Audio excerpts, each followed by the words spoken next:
Welcome to Printing Matters, the podcast where we talk all things custom printing, apparel, and everything in between. I'm David from the Custom T-Shirt Shop and DTF Transfers Australia. Today we're diving into a question we get asked a lot. Can you use a household iron to fit DTF transfers? The short answer? Yes, but with a lot of caveats that you need to take into consideration. So let's break it down.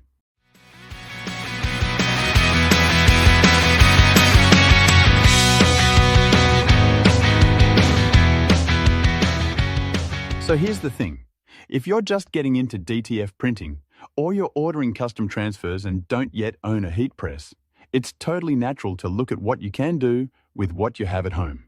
And for most people, that's a regular iron. It's portable, convenient, and hey, it gets hot, right? Well, yes. But heat isn't the only thing that matters when applying a DTF transfer. Let's talk about what a household iron actually does, and where it falls short. A household iron gets hot. Yes, you can usually reach temperatures around 180 degrees Celsius on high, depending on the iron, even pressure. This is one of the biggest issues.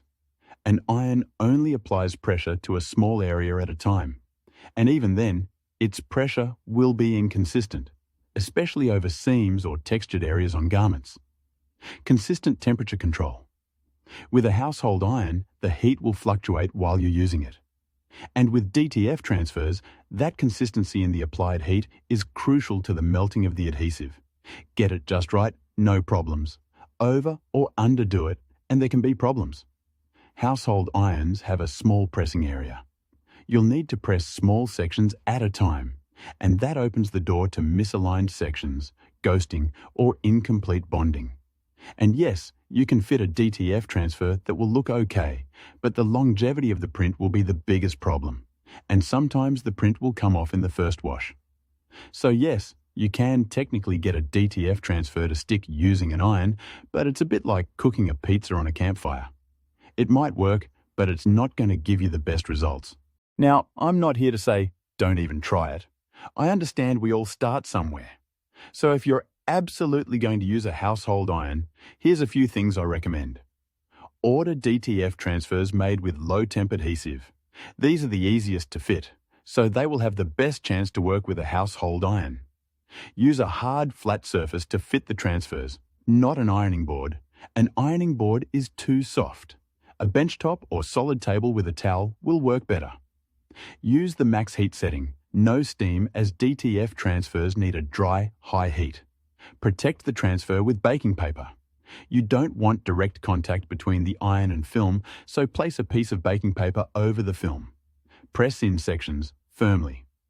Apply as much pressure as you can, holding for 15 to 20 seconds each time, then move to the next area, and slightly overlap the last press.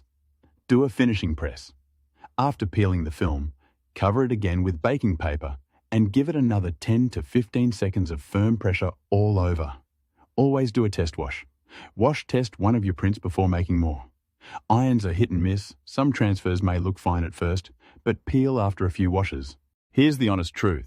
If you're planning to do more than 1 or 2 shirts, or if you're thinking about starting a side hustle, a hobby business, or even just making gifts for friends and family, invest in a heat press, or at least a Circuit Easy Press.